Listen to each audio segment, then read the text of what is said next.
राय। आइए रुक करते हैं आज की कुछ अहम खबरों पर। मृदा परीक्षण की जांच कब और कैसे करवाएं? भारत में कृषि में 1960 के दशक के मध्य तक पारंपरिक बीजों का प्रयोग किया जाता था, जिसकी उपज अपेक्षाकृत कम थी। उन्हें सिंचाई की कम आवश्यकता पड़ती थी। किसान उर्वरक के रूप में गाय के गोबर आदि का प्रयोग करते थे। 1960 के बाद उच्च उत्पादक किस्म वाले बीज का प्रयोग शुरू हुआ। इससे सिंचाई और रासायनिक उर्वरकों एवं कीटनाशकों का प्रयोग बढ़ गया। सिंचाई की अधिक आवश्यकता पड़ने लगी।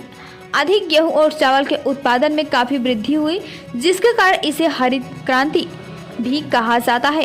किसान भाइयों ने आग्रह है कि अनाज वाली फसलों के साथ साथ अब सब्जियों, बागवानी और औषधियों की खेती पर ध्यान देना चाहिए, जिससे आर्थिक स्थिति को किसान ऊपर उठा सके। किसी भी फसल की खेती किसान भाई करते हैं तो उन किसान भाइयों के लिए यह महत्वपूर्ण है कि उनको पता होना चाहिए कि उनके खेत की मृदा की दशा क्या है। मृदा की दशा का ज्ञान होना अत्यंत आवश्यक है।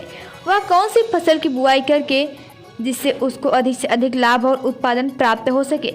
आज के बदले परिवेश में कृषि योग्य भूमि की भौतिक दशा बिगड़ती चली जा रही है, अतः मृदा की भौतिक दशा का ज्ञान होना अत्यंत आवश्यक है। सभी प्रकार की फसलें, सब्जियां एवं फलदार वृक्षों की समुचित वृद्धि और विकास के लिए आवश्यक है कि हमारी मृदा में संतुलित मात्रा में पोषक तत्व का उपलब्ध होना अत्यंत आवश्यक है। किसान भाई प्रायः अपने खेतों में यूरिया, डीएपी, पोटास आदि का प्रयोग करते हैं, परंतु पौधों की वृद्धि एवं विकास के लिए 17 प्रकार के पोषक तत्वों की आवश्यकता होती है, जिनमें से कार्बन, हाइड्रोजन तथा ऑक्सीजन पौधे वायु तथा जल के ग्रहण है। अतः इनको कृत्रिम रूप से पौधों को उपलब्ध कराने की जरूरत नहीं होती है।